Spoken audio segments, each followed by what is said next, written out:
Welcome back to Impact Podcast. This is Jeremy Melton. I'm your host. Today we have Maddie, and we have a guest. This is our interview week. This is number 14, episode number 14, 1-4. And this week our guest, his name is Miller McGowan, and we're going to meet him in just a minute. Before we do, Maddie, let's talk about passion. What happened last week? What was your takeaway? One of the big things that Daniel said was, can you train passion? And I think by the end of the episode, if you haven't listened, go listen to it, because we realized that you absolutely can train passion, which could be up for debate, I guess. Some people might disagree. But I also think that one of my key takeaways was change creates growth. Change creates growth. 100%. That's good. And I think you're right. If Daniel's not with us this week, but if he were here, I think he would say that very thing. It was cool because he asked the question, right? Mm-hmm. And then we were like, yeah. And I was like, I don't know. And then before the end of the show, we were like, yeah, you can definitely. Right. And so that's good.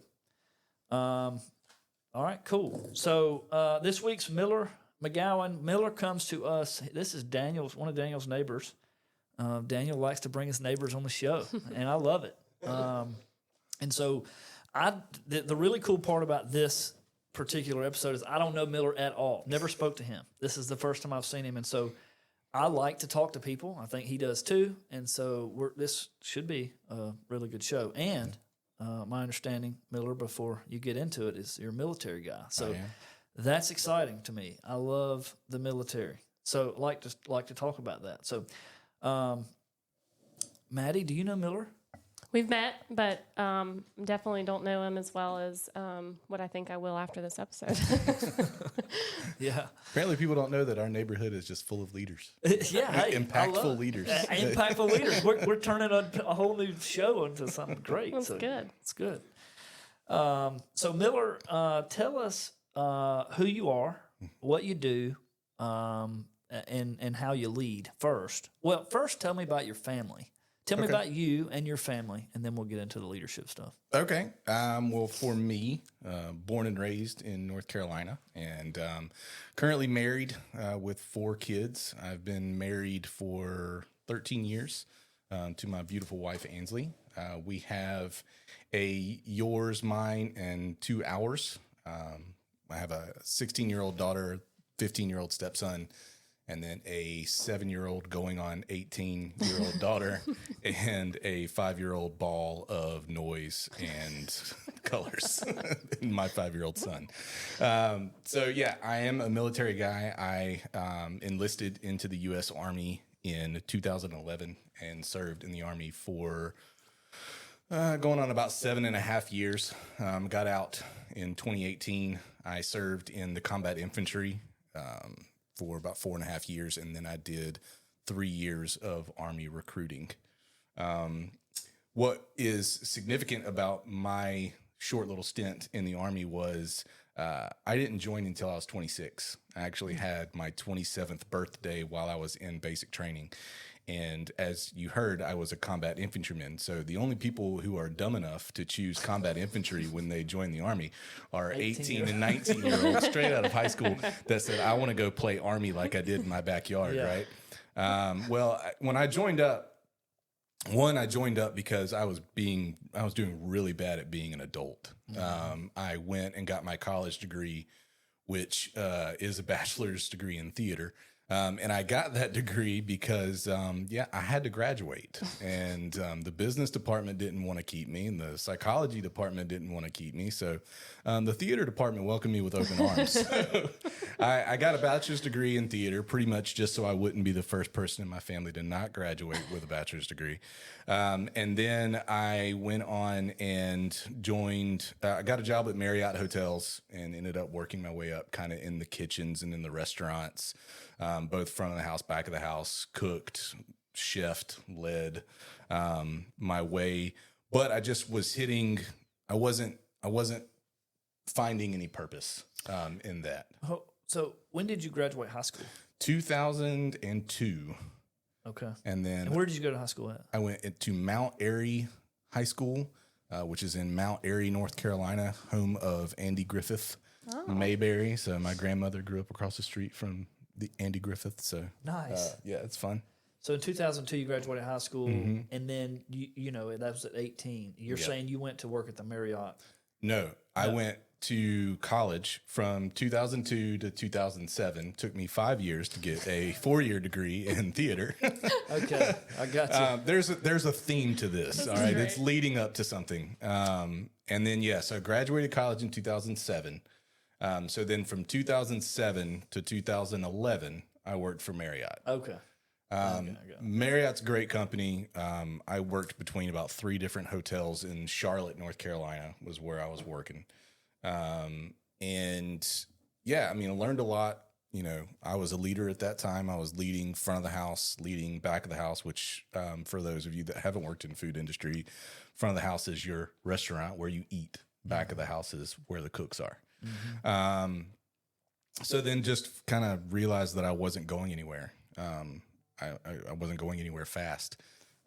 So I needed a change in my life, and that's where the Army came in. Okay, so in 2012, you went to the Army. 2011, I enlisted Yeah. And went. Graduated basic training June 6th, 2011. And yeah. Nice. Okay. Excellent. All right. Talk about your blended family for just a minute. So I too have a blended family, so that's interesting. You said you have 7? 4. No, I'm sorry. 4 kids. 4 kids. That's right. Yep. Okay. 7. God bless. No. 4 kids. You have 1, she has 1, and y'all have 2. And then Correct. Okay. And y'all had 2 We together. had 2 together. Okay. Yep. Cool. Yep. Yeah. So, we both had one when we met, which we met a month after I graduated basic training. I was stationed in Fort Stewart, Georgia, and which is right outside of Savannah. And we met on Match.com. She was a 20-year-old college student at Armstrong Atlantic State University, which is now Georgia Southern. So, it's Georgia Southern's Armstrong campus. But yeah, so we met about a month after I graduated basic training. I didn't have a car. I didn't have money. All of my paycheck was basically going to my daughter's mother. And I was 27 years old, freshly out of basic training, living in barracks with psycho 18-year-olds, not wanting to do anything. I went to your local rent to own and bought an Xbox and a TV and ended up, I'll let my wife tell that story. But, so we met, and then 3 months later we were married. And it wasn't a shotgun wedding. It was just one of those, when you know, you know. I was with my daughter's mother for about 3.5 years, and we had never gotten married. And I just said, that was just way too long. I know that I want to marry this woman. And I want you to marry me. And she said, if you give me a legit proposal, I'm not just saying, let's go to the run of the courthouse, but if you give me a legit proposal, I'll marry you the next week. Wow. So I set it up, did a legit proposal out in the middle of Savannah, historic Savannah, and we got married a couple weeks later. That was October 2012. And yeah, then our first year in marriage, I was basically gone through trainings. As soon as we got married, I was gone to Arizona to train. Then I was back. Then I was gone to California to train. And then I was back. And then in February of 2012, I deployed to Afghanistan. And I was there until October of 2012. So like I said, that first year of marriage, I was gone. Wow. What was great about it is that so my stepson, who is 15 now, he turns 16 next month, was about 2.5 when I came into the picture. And I had, like I said, about a 2.5-year-old as well, but she was living with her mom. And not going to go into the whole thing, but during my deployment, my daughter got dropped off with my now wife, who really hadn't seen my daughter or knew my daughter very much because of the distance. And so my wife took her in, and I still had probably 4 or 5 months left of deployment, and I was over in Afghanistan. And she took her in, and when I got home, I said, I don't want this to end, and filed for custody and won. Wow. And now my daughter's 16 years old. And granted, my 16-year-old daughter and 15-year-old stepson, they don't act like their brother and sister when they're in school. They actually avoid each other like the plague. But that's teenage boys and girls. But at home, I mean, they're pretty much blood. They've been brother and sister since they were 3. That's very cool. So yeah. Very cool. So I think we're going to be here longer than an hour. And it's a good thing. So I want to hear about all kinds of stuff. Yeah. Well, I mean, so what do you do currently? So currently I'm a recruiter for Lowe's Home Improvement. Might have heard of it. Oh, yeah, Home I've heard of Improvement that. company. Yeah. So Retail do brand. you office here in Madison? No, so I work from home. Okay. I work remotely. Okay. And because I take care of management roles that are store level and above. So your assistant store managers, your store managers, and then your district managers, the ones that cover the stores. So You're recruiting for those roles. I recruit for those roles. Yeah. Wow, that's interesting. Mm-hmm. That's very interesting. So that's good. I suppose you know a lot about leadership then. I have to know how to pick a good leader out. Yeah. For sure. That's good For stuff. sure. That's excellent. All right, so and your wife, what does she do? She is in healthcare. She does ultrasound. Not the babies. She does like diagnostic ultrasound. So right now she works for a doctor's practice that is called like blood. She does breast ultrasounds and blood ultrasounds to hopefully ward off cancer or find cancer or hopefully not find cancer. So Yeah, so my wife tore her ACL a while back, and we went to check it the other day. She was concerned that she may have a blood clot, and so we went to the hospital, and they were like, "We got to do ultrasound." I was like, "What?" Yep. So that's how they see if you have a blood clot. Yep. Learned all kinds of She stuff. has done very, very many of those kind of scans. Yeah. Right. Interesting. Yep. Okay, cool. All right, well, so Maddie, do you have any questions about his personal life? No. He just unboxed it. Yeah. And I'm digging it. Like, Yeah, I love it. I love we it. got a lot to talk about. Well, I think it's good to give us the grounding from your background because it makes you relatable. Yeah. You know? Yeah. Well, yeah. And there's a lot of our listeners that are going, yeah, I want to hear about that, And so, and two, you always find out what makes a man tick by what he talks about, right? And so when he starts talking about his deployment, oh man, I want to talk about that. And I know he knows I'm going to ask him about that. But okay, so before we do that, how would you say that you personally lead others right now? So my personal leadership style is I'm what I like to call, and I did not coin this, a servant leader. If those of you don't know what a servant leader is, it means that I lead by doing whatever I can to help my team succeed. So if they, if I need to take on some of the little roadblocks to make sure that they succeed, or little roadblocks to make sure that they, complete their task, then I will do what I can to take that on.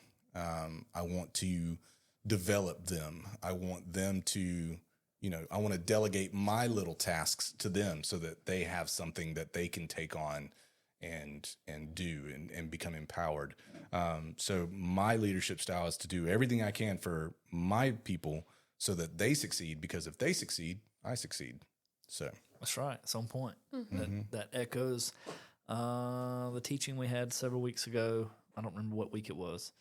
But yes, that echoes that. Jesus was a servant leader. yes, he was. Yeah. So we also did a podcast a while back, and I hate to talk more about what we did before, but Tyler Parsh was on, and he was a battalion chief for Rotterdam Fire, and he was a servant leader at heart for sure. All right. So let's talk about your impact. Okay. Because that's what we do, right? We're on the show called Impact Podcast.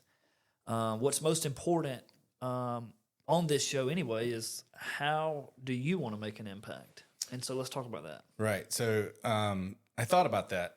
How do I want to make an impact? And I thought about coming out with one of those cliche answers like, oh, I want to leave a lasting legacy on this world, and everybody know know the name Miller McGowan when it's my time to go back home. And but really, I want to impact my kids.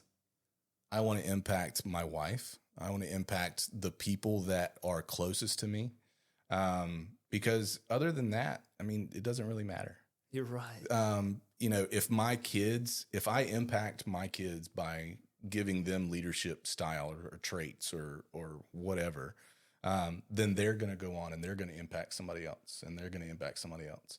If I, you know, have an impact on my wife, then hopefully that means we're going to have a happy marriage, and it's going to stay that way. And if I impact the people that are closest to me, even if it's just right down the street to my friendly neighbors, right?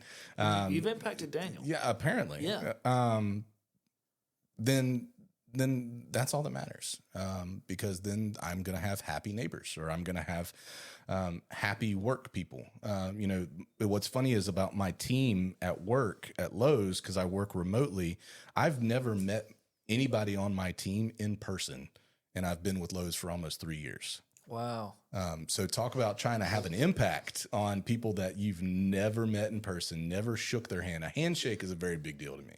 So never having look somebody directly in their eyes when it's not on a computer screen, or shaking their hand or anything like that. It's different. Difficult to lead like that. Yeah, absolutely. Yeah. So absolutely. we're facing to dig all into that one, because I just wrote that down. Especially because the way I learned how to lead was in the Army, when you're very much in somebody's face. Yeah.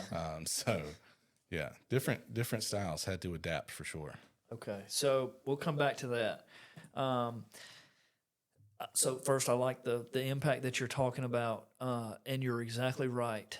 We're only one generation from being forgotten, right? Absolutely. And so our job is to make an impact on those closest to us, so that they will make an impact. And so, but there's been a couple people on the show that I want to impact my kids. That's, and look, that's what we're here for.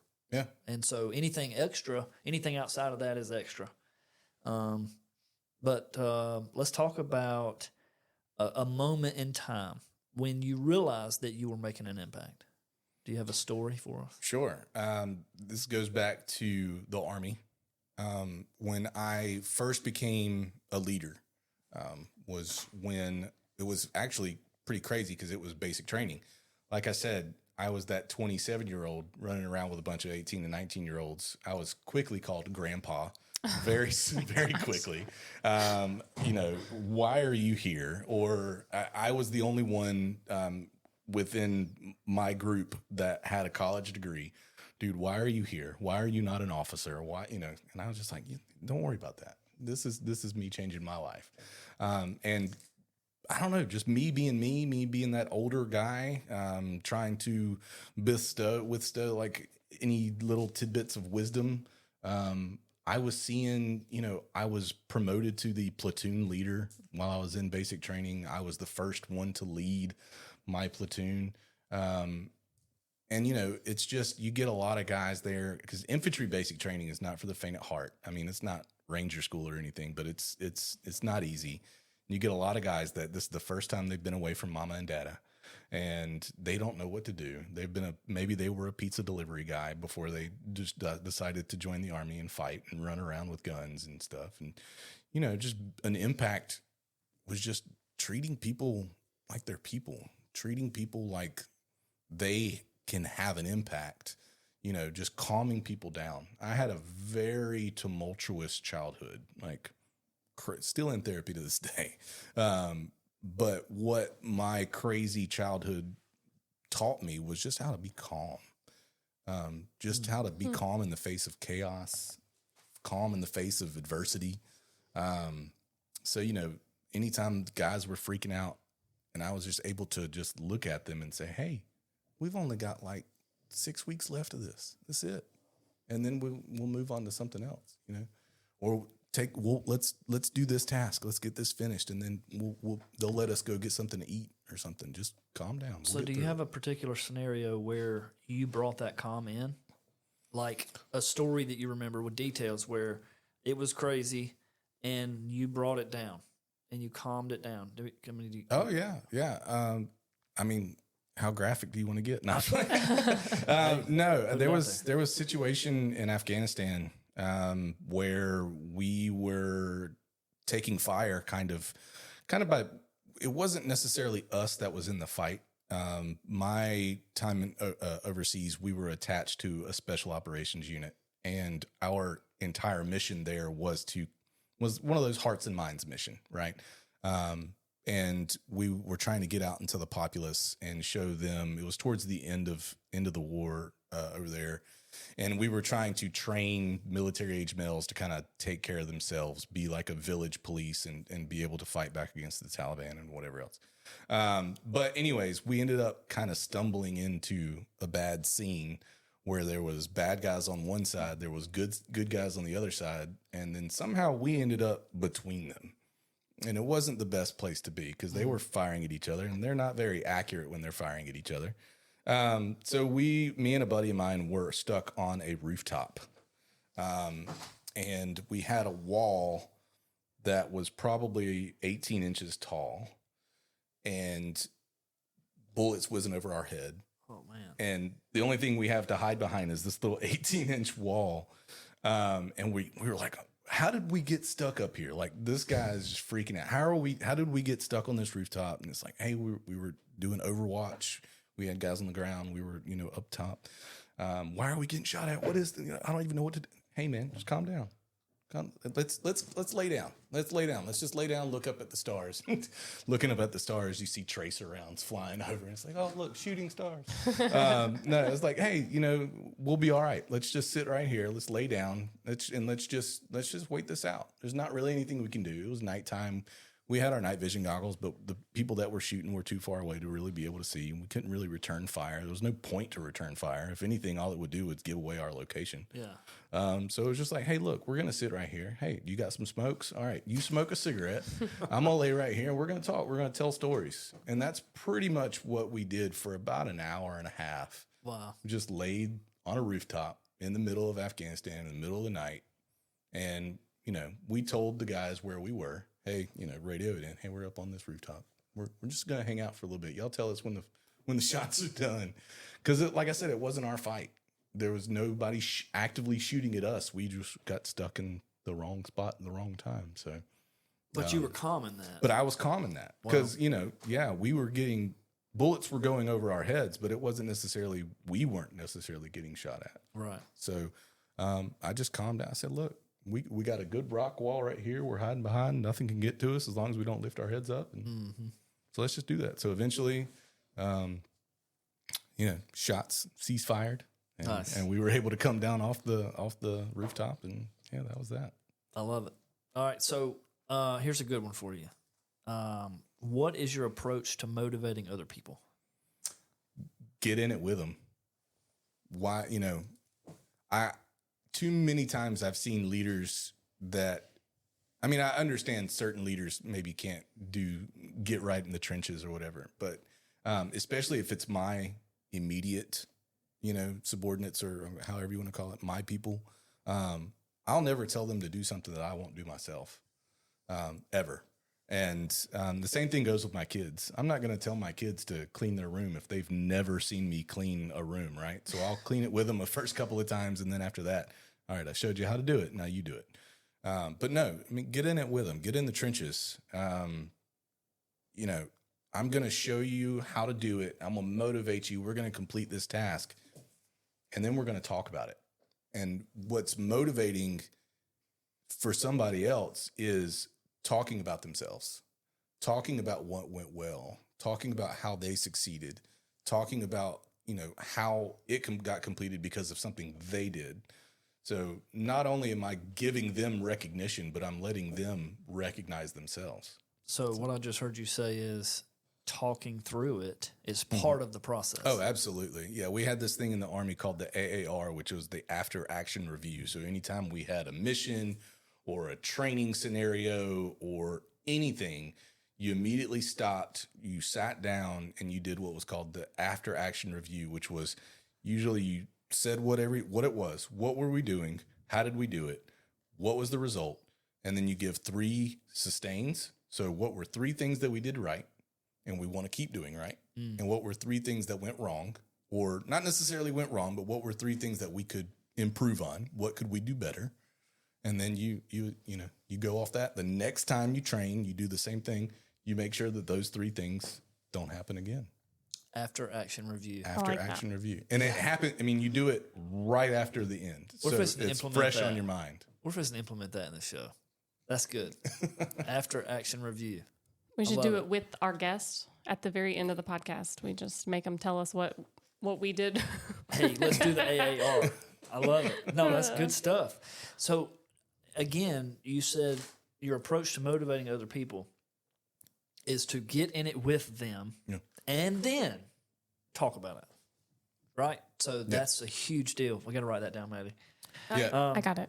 Too many times I've had leaders just be like, hey, go do that. Why? Why? Well, granted, if you said why to somebody in the army who just gave you an order, it's probably not a good thing. But I was that guy. I've always had the, I don't know if you want to call it audacity or the gumption or the intestinal fortitude, courage to ask somebody that is above me, why do you want me to do it that way? Or why do you want me to do this? And I've always kind of been like that devil's advocate.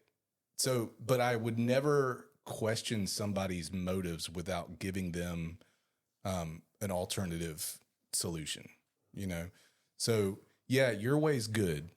Got it. I'm going to do it this way, and this is why. Or that is a good way. What if we did it this way? Because then this could happen. Or, how do you feel about that? So, yeah, I mean, my motivation is just to not be that kind of behind the desk. You go do that, make me proud. Let me know when you get back so I can get the recognition for your work. That's good. Yeah. So, Maddie, what do we never tell our kids? I knew you were Go gonna bring ahead. this Go up. with it. One of the things that Jeremy told me, probably in one of the first few episodes, is don't, like, if I'm like, go clean your room, and my son will be like, why? I'm like, because I said so. I still do it, but a lot less now.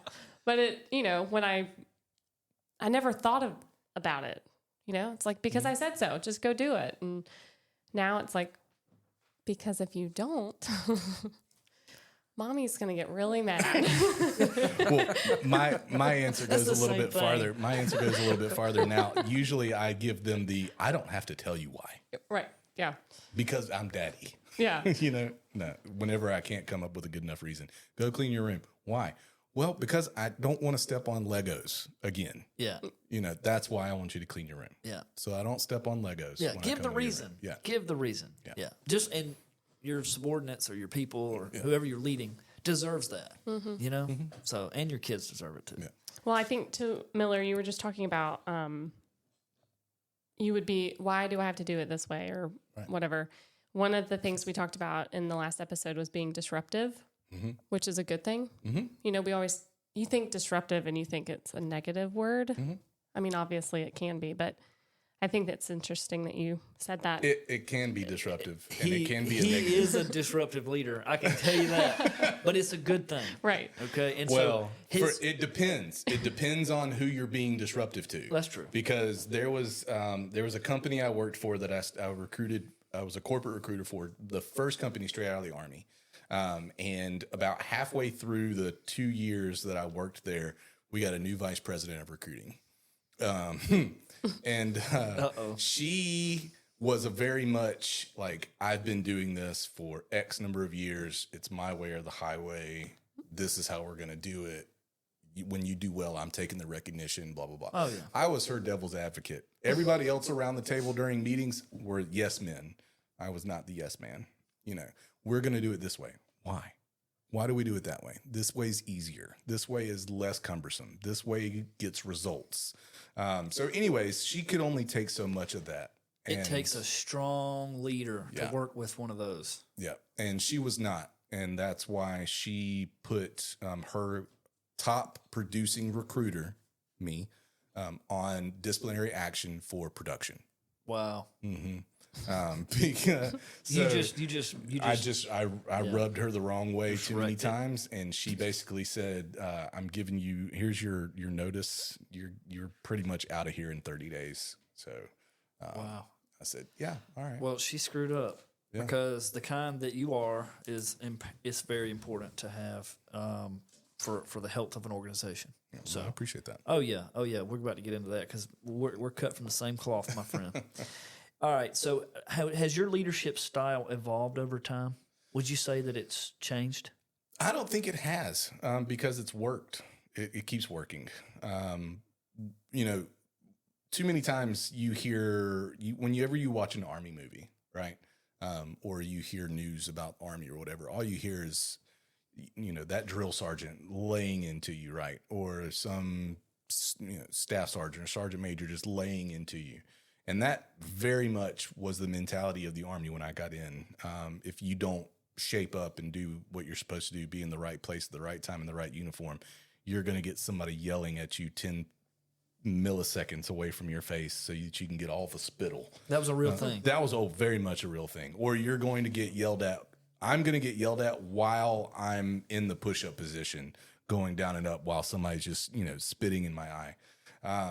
That does not promote somebody wanting to do for you what you ask them to do. It does not promote influence. Exactly.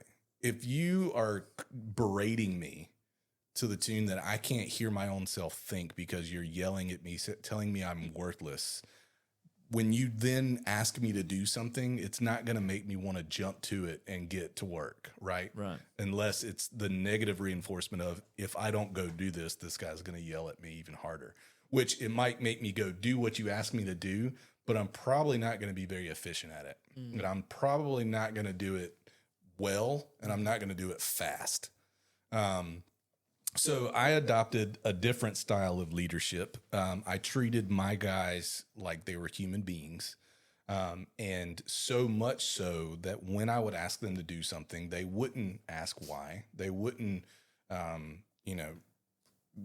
they just wouldn't ask. I mean, it wouldn't be, why do I have to go do that or whatever? I mean, they would go and they would do it, and they would do it well, and they would do it fast, and they'd come back and say, all right, now what else can we do? Because you made them want to. Because I made them want to, and then when they got done, I gave them the recognition. I told them they did a good job. It wasn't, when then my superiors would come to me and say, hey, that got done well. Great job, Sergeant McGowan. I'd be like, thank you. But it was Private so-and-so, or it was, Private First Class so-and-so that did that. And then he'd be like, well, then that would be, a sign of your leadership. So, that's what I'm saying. Like I said, if my team succeeds, then that makes me succeed. If my team does well, then that makes me look good, because then that's a reflection of my leadership. So no, my leadership style hasn't really changed or evolved very much. It's a good leadership style because it adapts to adults and teens and children of all ages. Just treat people the way, it's that age old rule of thumb, right? Treat others the way that you want to be treated. The golden rule. The golden rule, right? That's my leadership style. Treat people the way that I want to be treated. Okay. That's good. So, who has been a major influence in your life? Tell me about a leader that led you. Tell me about them. So I thought about this long and hard. And really, there hasn't been any. Really? And it's not to say that I haven't been surrounded by good leaders and I haven't been directly influenced by great people, right? Again, cliche, I could say my grandfather was an amazing person, an amazing leader, and he taught me to really, him and my brother were the ones that taught me to be the man that I am today. I lost my father when I was a young age. So in a way that impacted me, because believe me, that's a lot of who I am today was because I had to grow up at a very early age. Well, how old were you when you died? I was 12. Wow. Yeah. So from there, from I was no longer 12. No. Right. I don't want to say that I haven't had great leaders and there hasn't been, but I can't put a specific thumb on this leader made me the leader that I am because XYZ. I've had great leaders. I've watched great leaders. I've been impacted by great leaders. But I think all in all, it's because of, and I've also seen, heard, and been impacted by terrible leaders. And it's because of, the multitude that has shaped me and impacted me. I think I get impacted every day. I get impacted by my pastor constantly. I get impacted by my wife constantly, by my children. Whenever I see my children do something that I had no idea they had the capability of doing, it blows me away. Whenever somebody at work does something and I'm like, man, that's great. That's awesome. My leader now at work, like I said, never met her in person. But she is an amazing person, an amazing leader, and her leadership style is pretty much putting us, way ahead of her, and making sure that we always have everything we need to be successful. So that's interesting too. Yeah. I always like to talk about the leaders that I talk to. Yeah. Who's leading you? Yeah. And what do you think about them? So leaders with me they figure out very quickly that if you're not giving me autonomy, you're not going to be, I'm not going to be very good for you.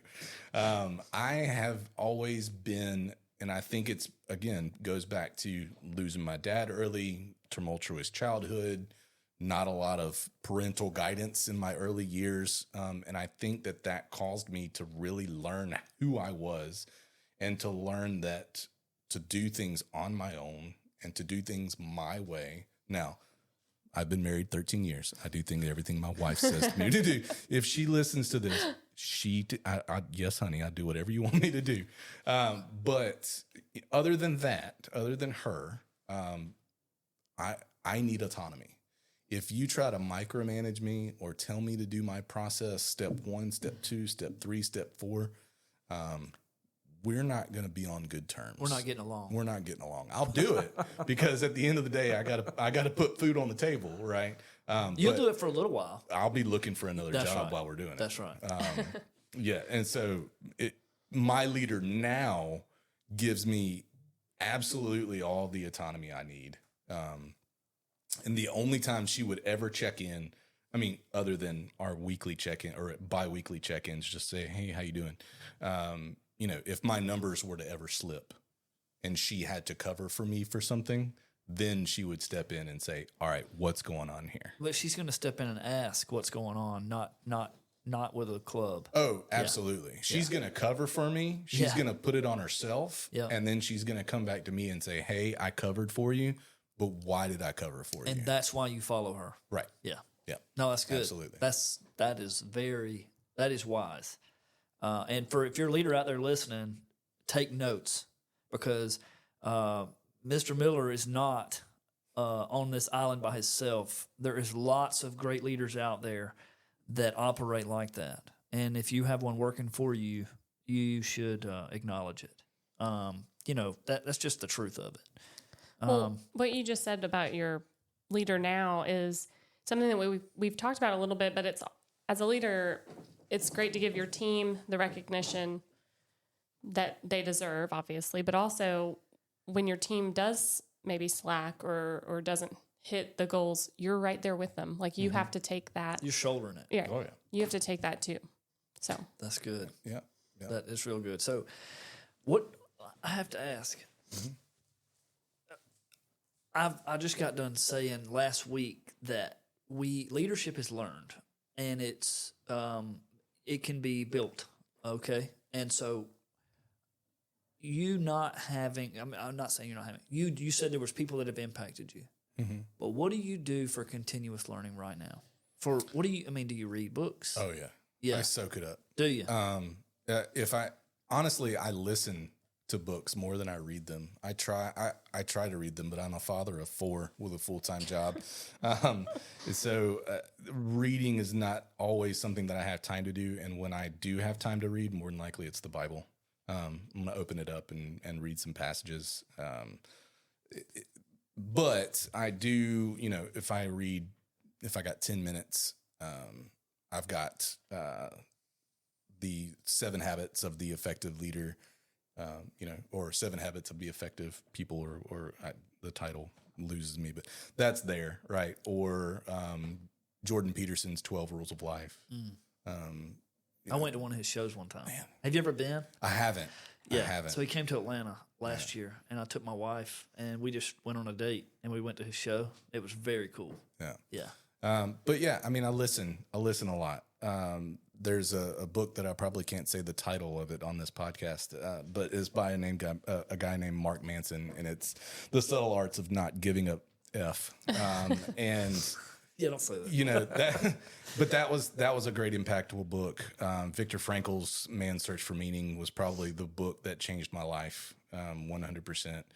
Say that again. Viktor Frankl, Man's Search for Meaning. So a lot of times the listeners, they always call me and they'll say, "Hey, what was that?" And I'm like, "I don't know," and then I can't figure it out. But maybe we can mark this in the episode and put it on one of the shorts. Yeah, he was a psychologist that was a Holocaust survivor, and he was at Auschwitz.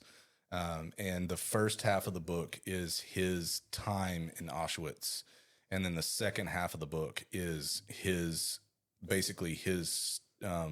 type of therapy, his type of psychology that he coined himself, and just goes through it. And yeah, I mean, anybody who survived anything like that, you're going to want to listen to what they have to say, and how they survived it and how they got through it and everything. So, but yeah, that book was amazing. But yeah, I read, but I listen to that stuff. Craig Groeschel's a very big one for me right now. He's good. When the War in Your Mind was one of the ones that he did that just blew me away. But yeah, I mean, at the same time, I listen to fiction too. So, Do you? Yeah, Yeah, I don't listen to any fiction. Yeah, I need entertainment sometimes. I got you. No, it's good. So what do you do for hobbies? Oh man, somebody always asks me this question, and I never know what to say because I have hobbies. I have hobbies that I would love to do. Theater. And the theater. I do enjoy theater. I do enjoy Broadway musicals and all that good stuff. But no hobbies. I like fly fishing. I do it once a year, and it's amazing. Me and my cousin, who is still in the Army, we meet once a year for a weekend to go fly fishing somewhere. And then after that, we swap war stories by a fire while we drink bourbon and smoke cigars and tell each other about how amazing it is that we're not, that we are where we are and we're not dead in a ditch or in jail like we should have been. But so fly fishing, I like golf. Again, I'm a father of 4, so golf doesn't happen very often, but when it does, I enjoy it. Yeah, I mean, I'm a big fan of the Atlanta Braves. Love Georgia Bulldogs football. So hobbies, they're there. They're there when I need them. Just a few. Yeah, just That's a good. few. All right. So back into the meat of it right here. Any setbacks in your life other than your dad at 12, right? He passed at 12. But any other setbacks? Is there been anything that created... So I'll dig into this a little bit. So one of the things that I have is I have a fear. I have a couple fears, okay? And I'm not going to get into my fears today because we're interviewing you. But I have a couple fears that what I say drive me. And so I like to understand what each leader has is, and I can tell that you're a passionate, strong leader. But what drives that in you? What makes that there? What promotes it in your life? Is there a fear or something that's happened that you don't want to see happen again? Or talk about that. So I was the poor kid that grew up with a family that was comfortable, that was well off, right? All of my friends that I grew up with, all were well off friends, well off families. Fathers were doctors or whatever else. So I was the poor kid that I latched on to the rich kids because they had better toys, right? Who raised you, by the way? Me. Your dad passed at 12. My dad passed at 12. I did have my mother. I was with my mother, but she was an alcoholic, and just it wasn't it wasn't a good time. So I lived in her house, but you know, she would pass out around 8 o'clock, and then it was just me. So yeah. Did you have a neighbor or a cousin or a? I mean, I had my grandparents until, you know, they passed. My grandparents were old, but I mean, the two best human beings other than Jesus Christ that ever walked the face of this earth was my Mimi and Papa. But, you know, so I had people, right? But then also didn't want to burden people. I didn't want to, you know, I would spend the night at my friend's house a lot, but when I got my driver's license at 16, I was gone. I didn't want to be home, so I wouldn't be home. So what drives me is the fact that so I have two big fears. And I'll go off what you said. One of my biggest fear is dying alone. Or just being alone, period. That was my childhood. I was alone. And I don't want to do that. I don't want to be that for my kids. So my dad passed when he was 46 of a heart attack. So I'm turning 41 next month. And, you know, my doctor says I have somewhat high cholesterol. So I'm doing everything I can to exercise and eat right. And, Don't take statins. I don't plan on it. Okay. But you know, so I don't want to do that to my kids. So that's a fear of leaving my kids without a father when they're young. But getting to what I was meaning being that I was that poor kid surrounded by rich people was, you know, what drives me is I don't want my kids to ever be that poor kid, or the kid that is jealous of everybody around them for having other stuff. And we're not really, well, I'm not materialistic. My kids are, of course, materialistic. They're kids. They love video games. They love toys. They love, you know, their stuff. But, you know, I want them to have that. And what drives me is making sure that I always make enough money to have us in a comfortable lifestyle. You know, my kids, they ask for things and we tell them no. They're not, well, they're probably spoiled, but we don't spoil them on purpose. We don't just randomly go out and buy our kids the most expensive whatever. It's mostly Christmas and birthday for big toys. But, you know, I want to make sure that I live a good, comfortable life. And I think a big fear of mine is losing all of that. I went through a big bout of imposter syndrome recently. That I always had a fear that at any point all of this could just crumble. 100. That it could just all go away. And one of the things that happened, like I said, I had a vice president that decided that she didn't want me to have my job anymore. So I remember that day I was sitting in a stairwell because I worked in Atlanta, and I was in a corporate office, and I was sitting in a stairwell sobbing on the phone, telling my wife that I'm probably losing my job in 30 days. And then my wife sobbing because she wasn't working at the time. And it was like, what do? We have credit card debt. We have car payments. We have this. I mean, this was just loading up. So she quickly adopted Dave Ramsey and his debt snowball. And we said, we are never going to feel like this again, to where if one of us has to lose our job, we'll be okay until the next job comes around. And so, yeah, we're debt free. We don't have any more debt, and that's all because of her. And so that's, you know, we want to be comfortable. Dave Ramsey will accept donations to Yeah, the Impact right. Podcast. Rubber plugging you. So it's interesting that the very story that you just told is one of my fears. Oh, God. Okay, so I had to go to a sales training a while back, and I went to the sales training, and we're sitting there, and the dude comes out, and he's supposed to be training us on how to sell this product. And he starts out by passing this questionnaire out, and he says, write your fears down. And I'm like, bro, I didn't come here for counseling. But it's interesting what drives a person oftentimes is a fear. And when you figure out what that fear is, obviously you know how to stoke the fire. Okay. And so one of the things that has always driven me is the fear of that, what you just said, the same exact thing you went through. I've always said, Lord, I don't want that to happen to me. You know, I don't, but it can at any time. Absolutely. You know, if you're working for somebody, it can happen. Absolutely. You know, and so. You know, you hear about layoff, especially because I work in a retail company, a retail brand.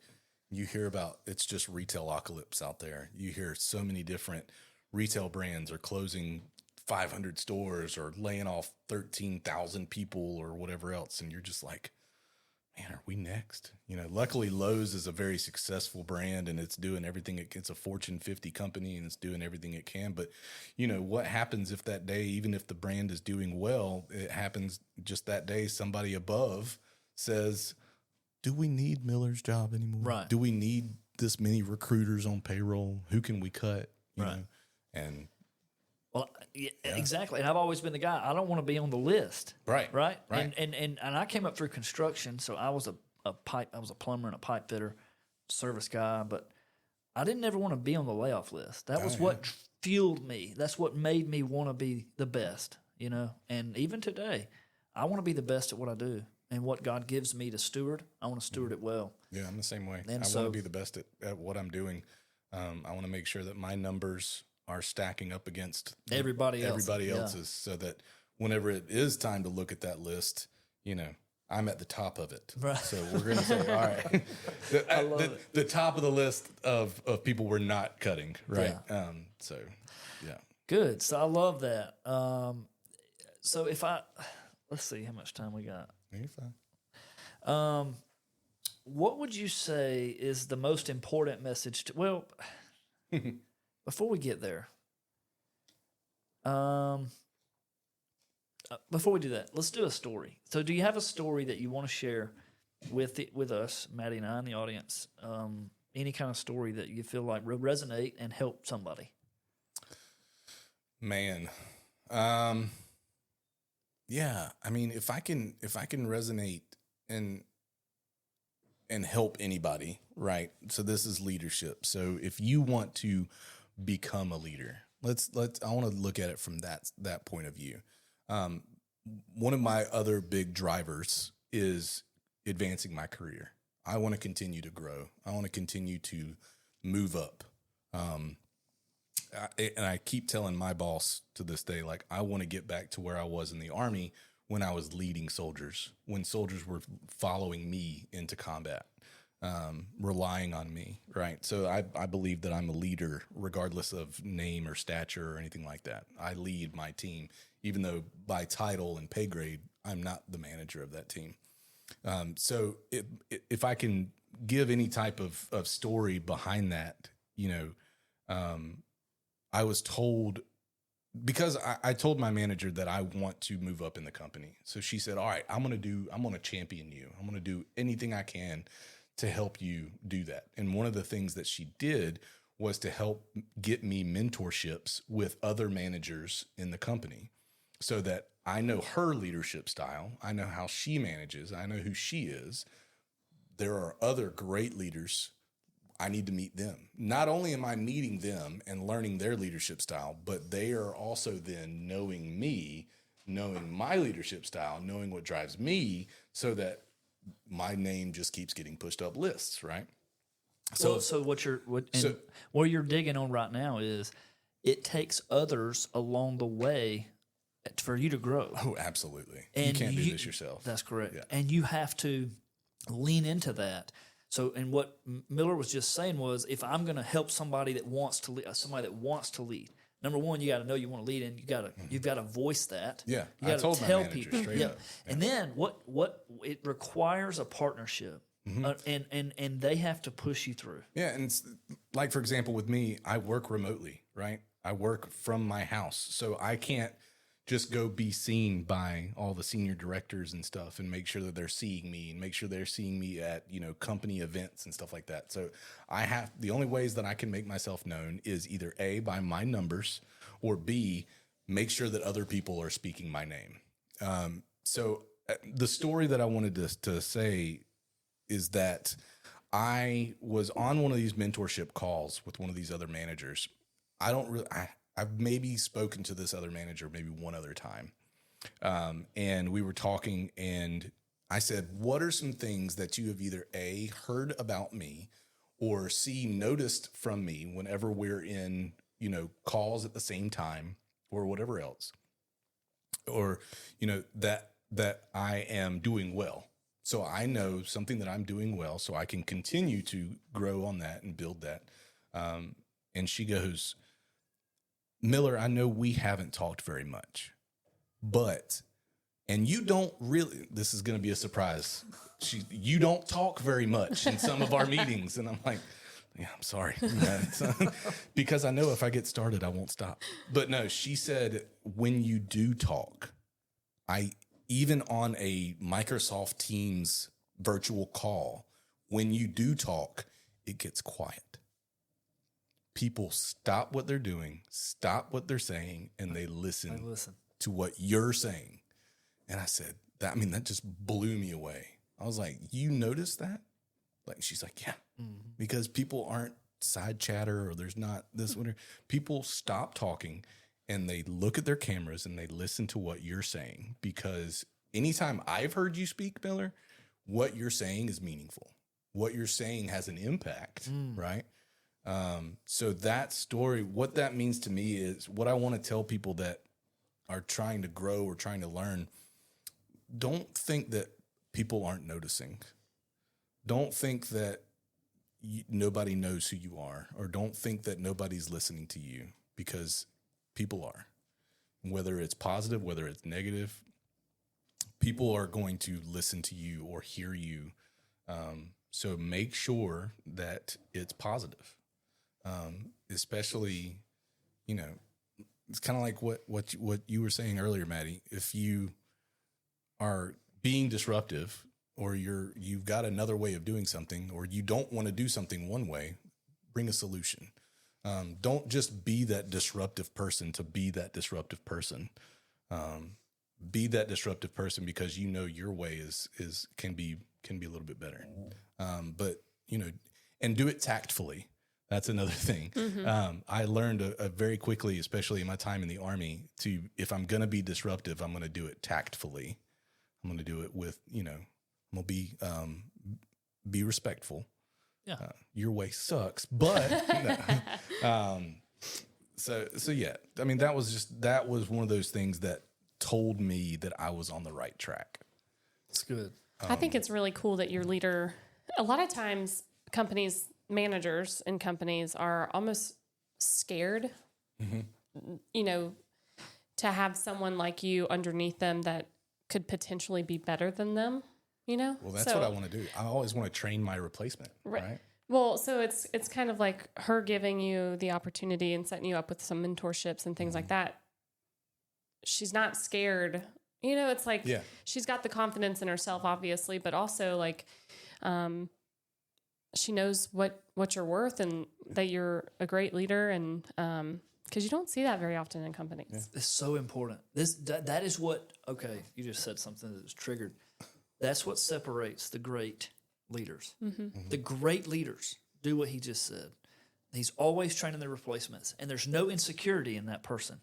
That leader, the great leader, has no insecurity, and they want you to be better, right? And so that's something that lives inside of someone that does not live in all leaders, right?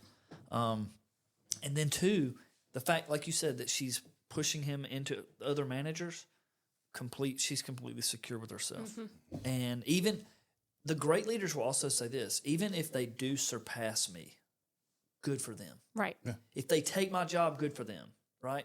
And that is a true leader because they're more concerned with their people than themselves. Watching my people, when I was in the Army and a leader, watching my people get promoted was some of the best rewards ever, because it was a reflection of my leadership. It's a reflection of your leadership, and they don't see it that way. And listen, I'll tell you, and I'll be honest, I've in my time, I've trained some folks up that would be a threat to me. Okay. And I think if I'm not careful, I'll think, oh man, should I? No, let them go. Let them go, man. Right. You know, man, grow them up and let them go. And like I said, on my team, like I want my numbers always stacking up against the best. Yeah. So it would be probably smart of me to not help my team members to make sure that their numbers are lower than mine. But that's just not the case. No, let them. I have people on my team ask me for help because they're, they don't want to bother our manager or whatever else. And I'm just like, hey, come on. Yeah. I'll help you through it. Let them soar, bro. Let them soar. Give it to them and let them go. That's good. So, and again, we're talking about leadership greatness here, so, man, I have really enjoyed this, Miller. So before we go though, we got to get the most important message out. What is your most important? I mean, so what you just said is, if there was one thing that you could share, would be that people are listening, people are noticing what you're doing as a leader. But the most important message to you, kind of a closing statement here. So, Maddie, before he does this, do you have any questions, concerns, anything you want to bring back up? I mean, what you just hit on was don't think that people aren't noticing. I mean, it's a good takeaway from this episode, because it's very hard to just get in your set ways and just, not, if you're just gliding, it's like you're not going up. So absolutely. So to answer your question, my final thought, right. You invited me on this podcast. Well, I told Daniel, hey, if you ever need a guest, just let me know. And then lo and behold, you needed a guest. But I'm not some CEO, right? I'm not some general in the military. I'm not this guy who did that or that guy who did that. I'm a father of 4. I'm a husband. I'm a son of God. I'm a military veteran and who led soldiers. And currently right now, I do not hold a manager title. I am not a leader by title. But that doesn't mean that I'm not a leader every single day of my life. No, you are a leader. Whether or not I'm leading my kids, whether or not I'm leading my family, or leading at work, if you want to be a leader, if you want to be an impactful leader, it does not take a title to do so. 100%. I love Lead. Never stop leading. But don't ever think that you're above following either. The best leaders are the best followers. Absolutely. Yeah, I was going to say that earlier when Maddie was talking about your leader. This guy right here, I can tell you, he is a good soldier. And typically, strong leaders like you, Miller, are the best soldiers. And, good leaders are good followers. I was told that one time. I told my boss, I said, how do you expect me to lead these people? And he said, learn to follow. Mm-hmm. And I was like, that's so stupid. What are you talking about? That sounds so dumb. You want me to lead them, so you want me to learn to follow? That's not leading. Years down the road, man, that guy was a genius. Dude, what are you talking about? Yeah, 10 years later, he was the greatest leader I ever worked for. Yeah. And he told me that. Yeah. And learn to follow, buddy, because that's how you learn to lead. But never stop leading. Never stop leading. Never stop leading. I love it. Man, this is good. I have really enjoyed it. We should definitely go have coffee sometime. Yeah, I'm serious, bro. I could talk about this stuff for days. Absolutely. Daniel, this was a heck of an invite. I am jacked. Thank you. I want to talk to you more. Yeah. I really do, but we don't have enough time. Episode 2. Yeah, we're like part 2.